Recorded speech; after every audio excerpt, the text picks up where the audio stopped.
সুপ্রিয় দর্শক, আজকে আমরা চলে আসছি আসলে দিলকুশা মেট্রো স্টেশন থেকে নেমে এসেই একটা ফুড কার্ট, এটার নাম হচ্ছে চায়না টাউন। তো এখানে উনি আসলে বিগত অনেক বছর আগে ঢাকাতে আসছিল, যার পরে উনি তারপরে আর কি উনি একটা মোবাইল গাড়িতে, মানে এরকম ওনার যে প্রতিষ্ঠান, এই প্রতিষ্ঠানে এর আগে একজনের গাড়িতে উনি কাজ করতো।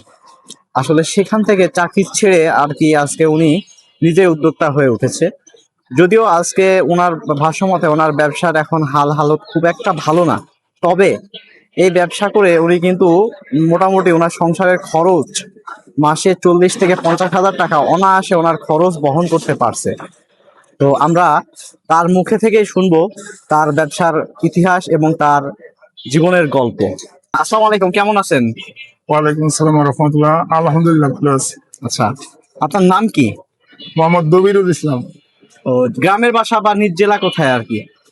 গ্রামের বাসা লতিচারি গ্রাম, জেলা হচ্ছে পঞ্চগড় জেলা।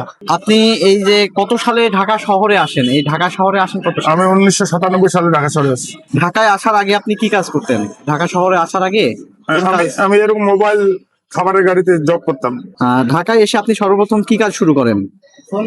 আমি এই খাবারের সেলসম্যান হিসাবে কাজ শুরু করি। সেখান থেকে এই পেশায় কিভাবে আসলেন আসলে? তারপরে আমি বাবুর্চিতে যাই।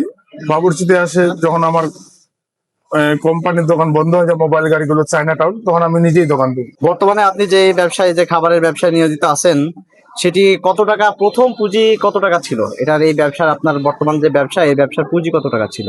আমি আপনার 2008 সালে ব্যবসা চালু করি। প্রায় 1.5 লক্ষ টাকা দিয়ে ব্যবসা নিয়ে চালু করি।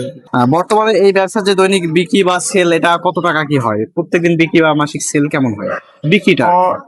করোনার পর থেকে ব্যবসা ডাউন হচ্ছে, বেচা কিনা মোটামুটি হয়, এত ভালো না। কেমন কি অ্যামাউন্টটা কেমন কি হয়? রেগুলার সেল 7-8 হাজার এরকম হয় পার ডে থাকে, এরকম পার ডে এরকম সেল হয়। সেল হয় আর কি। আচ্ছা আচ্ছা আচ্ছা। আপনার কোন জিনিসটা, এই যে খাবারের দোকান, এখানে সব থেকে কোন জিনিসটা বেশি বিক্রি হয়? কি কি পাওয়া যায় এখানে যদি একটু বলতেন? আমার এখানে সবচেয়ে বেশি বিক্রি হয় fried rice, fried chicken, vegetable, এটাই বেশি বিক্রি হয়। এটাই বেশি বিক্রি হয়। জি। আর পাওয়া যায় কোন কোন আইটেম পাওয়া যায়? চিকেন ফ্রাইড রাইস, চিকেন মশলা কারি, ভেজিটেবল, ডিম রাইস, ভেজিটেবল, খিচুড়ি আছে, নুডলস আছে, শুধু চিকেন ফ্রাই আছে। কোন পণ্যটার দাম কেমন? সবচেয়ে হাইস্ট দাম 170 টাকা, তারপরে 140 টাকা আছে, 120 টাকা আছে, 100 টাকা আছে, 80 টাকা আছে। এই ব্যবসা থেকে আপনার মাসিক আয় কত টাকা হয়? বা যেটা ধরেন আপনি তো সেল হয়, ওইটা বললেন সেল, আয় কত টাকা হয় এখান থেকে, কত কি ইনকাম করতে পারেন?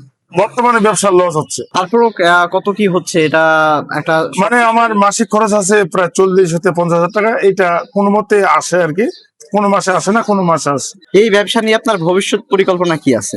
ভবিষ্যৎ পরিকল্পনা মানে বড় একটা দোকান দেওয়ার ইচ্ছা ছিল, কিন্তু অর্থনৈতিক কারণে দেওয়া হচ্ছে না। আপনার এই ব্যবসার যে ঠিকানাটা, এই ঠিকানাটা যদি বা কোন লোকেশনে আসলে আপনাকে পাওয়া যাবে যদি বলতেন আর কি। 24 দিলকুশা লোকেশনে, সুন্দরবনের গেটের কাছে। আপনাকে সপ্তাহে কয়দিন পাওয়া যাবে এবং কোন কোন সময় পাওয়া যাবে? শুক্রবার এবং সরকারি বন্ধ ছাড়া আমাকে সবসময় পাওয়া যাবে। সবসময় বলতে 11:30 থেকে বিকাল 5টা পর্যন্ত এই সময় পর্যন্ত আপনাকে পাওয়া যাবে? পাওয়া যাবে, জি। আচ্ছা আচ্ছা। শুক্রবার এবং সরকারি বন্ধ ছাড়া। এখন যারা নতুন ব্যবসা করবে, তাদের মানে যারা নতুন উদ্যোক্তা হবে, তাদের উদ্দেশ্যে যদি কিছু বলতেন আপনি, আপনি একজন ব্যবসায়ী হয়ে।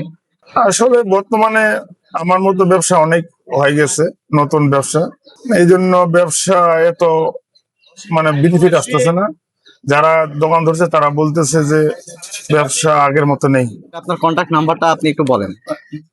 Mobile number 01750911081। এটা হচ্ছে আপনার কন্ট্যাক্ট নাম্বার, এই নাম্বারে যোগাযোগ করলে পাবেন। তো সর্বশেষ প্রশ্ন হচ্ছে, আপনি ব্যবসায়িক হিসেবে আপনি কি এখন বর্তমানে একজন সফল ব্যবসায়িক হিসেবে নিজেকে মনে করছেন? বর্তমানে সফল ব্যবসা মনে করি না, কারণ ব্যবসা লস হচ্ছে। করোনার পর থেকে লস, করোনার আগে ব্যবসা ভালো ছিল।